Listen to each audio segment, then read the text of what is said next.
Welcome back to another epic episode of Mac Music Review. In this episode of the show, I'm going to be petting my cat. No, that's not the main point of this.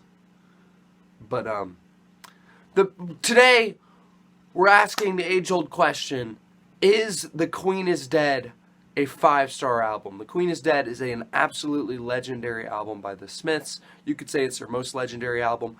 Pitchfork gave it a 10, AllMusic gave it 5 stars, and New Musical Express in their list of the 500 best albums ever made put it as number 1. Not best albums of the 80s, not best albums of the 80s. Best albums of all time.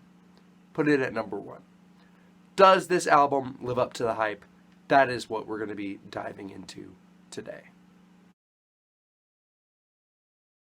What's up with the Smiths? Like, what makes the Smiths stand out? What makes them original? What makes them, the Smiths? I would say it's their fantastic lyricism. Their lyrics are very much dark and centered towards kind of a teenage audience, kind of the moody emo. It's like emo music. It's literally like the original emo music. The lyrics are about being lonely and sad and about death. And this man, Morrissey, is the lead singer. He has the most beautiful voice I think I've ever heard. Ever. His voice, it sounds like milk and honey flowing. That's what it's. I don't know. I don't know how to say that, man. I don't know how to say it without it sounding weird. But it's like beautiful. It's like maple syrup, bro. Maple syrup, like British maple syrup, bro. I don't know if he's British, but he's not Canadian. I'm sure about that. Anyway, just this man has a magical, otherworldly, beautiful voice, and the lyrics are extremely smart and extremely they hit you, man. They're like powerful lyrics, specifically on this album. Specifically, these themes of loneliness and being on your own apply to this album, and it's just magical. This album opens up with the song The Queen is Dead, which is this epic 6-minute long, just epic song. It opens with a sample. It's such an interesting way to open up the album. This a sample of this woman singing this song, and you're listening to it, and you're like, man, this sounds like Next Gen. This sounds like some Kanye stuff. Opening the album like rock music barely ever does samples. Or feels that way. Like the music I've listened to, like even from the 80s and stuff, you don't hear a lot of samples. But they open this album with a sample. So right off the bat, you're like, this is something different. The music on the song is excellent. The lyrics are really great. But it's not the most standout song in the album. It's not one of the ones that really gets stuck in your head. The next song, Frankly Mr. Shankly, is one of the best songs I've ever heard. This song is fantastic. The lyricism, it's a very short song. It's under 3 minutes long. The lyricism is super, super smart. It's very clever. It's funny. The lines are just incredibly just well written. The song is extremely well written. It's very well sung. The music is epic. You have these like really cool, almost electronic sounding stuff going on in the middle of the song, via the 80s. The 80s, they were able to do this kind of stuff.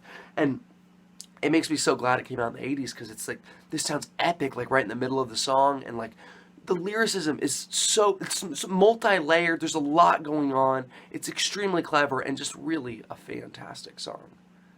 I Know It's Over is the most stripped back song on the album, and it's very, very, very good. The stripped back lyrics really give more weight to the lyrics he's saying. That's the point of doing like more acoustic music, is if you really want the listener to hear your lyrics more clearly and you really want to emphasize or create a feeling of sadness. That's what this song does. It's the most sad song on the album, where he talks about, if you're so clever, if you're so great, if you're so special, then why are you on your own tonight?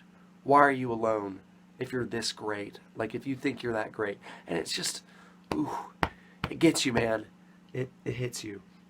Never Had No One Ever is one of the less impressive songs on the album. I think there are 3 songs on this album that are less impressive, like that, because there's so much amazing stuff on this album that some songs just kind of pale in comparison to the rest of the album. Doesn't mean this is a bad song, but Never Had No One Ever just doesn't stand out to me very often because it's just among all these other songs that stand out like crazy. So that's a great problem for an album to have. Cemetery Gates is excellent. The music on this thing is fantastic. It just sounds otherworldly and how fantastic. Look, not like from sounding like weird, not like weird, not like Flaming Lips, like weird or Owl City weird. It's otherworldly in how next level this sounds, because it sounds amazing. It's really upbeat, really energetic, and awesome. Big Mouth Strikes Again is another excellent song. Fantastic music on this thing. Amazing singing on this entire album. So that's another great thing about that. The Boy with the Thorn in His Side is a lot like Cemetery Gates. This song is magical sounding. It's not as upbeat and energetic as Cemetery Gates. It's not as fast, but it sounds incredible. This one's just, the vocals on this thing and just the lyrics and everything about it, it just sounds magical. It sounds otherworldly. It's just fantastic. Vicar in a Tutu is another song that I think is forgettable. It's like 2 minutes long. It's really short, which makes it like more forgivable that I don't like it as much. And it just kind of ends on a very flat note. That's what I think about this song. Besides that, it's really not bad at all. Yeah. There Is a Light That Never Goes Out is my very first song I heard by the Smiths. And I literally listened to this album like a couple months ago. Like I discovered this band like recently. I never listened to them before like literally a couple months ago. This is the first song I heard by them, and I think it's probably their best song. Lyrics are absolutely incredible. This entire song, the meaning of the song, the music, the vocals, just incredible song from every single perspective. Like this is just a really, really, really great song. And then this album ends on what I think is kind of a weird way. The song Some Girls Are Bigger Than Others, which is really repetitive, weird, and it's just kind of a weird way to end the album, because there's so many amazing songs on this album, fantastic songs, and then you end it on this song, which is weird, and it just kind of ends kind of abruptly, kind of like Vicar in a Tutu, and it just is kind of like a unimpressive song to end the album on. It's kind of weird. Yeah, it's just kind of a weird way to end the album. But that is all of the songs on this album. I think Morrissey's vocals on this album, I think his singing on this album, and the lyrics, and the music, all take this album to a next level place in music. I think this thing, despite the 3 tracks that I think are not amazing, even those are not bad. They're not bad at all. They're really good songs. They just aren't as good as the other 7 amazing songs on this album. I think the lyricism is just, will never go away. I think this album will continue to be listened to for forever. This album will not get worse with time, the passage of time, is what I think. This album will never be boring. It will never... It's just a timeless album. That's what NME said was so amazing about New Musical Express, why they put it #1. They said it was timeless. And I think this album is totally timeless. That's how I feel about this. Amazing music, amazing songs. Some of the most amazing songs I think I've ever heard. Not even kidding. Just the album just has so many amazing songs. I will say, yes, this album gets a thumbs up. This is a 5-star album, in my opinion. Man, what is the best Smiths album? I actually heard they have 2 other 5-star albums. I don't want to hop into those right now. I'm sure I will in the future, because I love the Smiths so much. They're my favorite 80s band, easily, because of this album. And their other albums. I listened to their other albums. I thought they were really great. I don't know if they're 5 stars. I heard the other 5-star albums are A Hat Full of Hollow, which I'm aware is like a compilation album.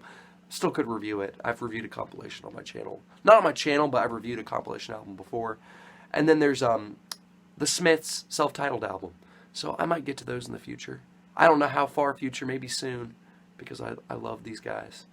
Next album I'm going to be looking at, next video, is going to be a little something different. I'm not going to spoil what it is at the moment. You'll see. It'll come out like a week. Or actually, school got canceled for 2 weeks because of coronavirus. So maybe I can do it before then. That'd be epic. Thank you for watching the video. Have a great rest of your day.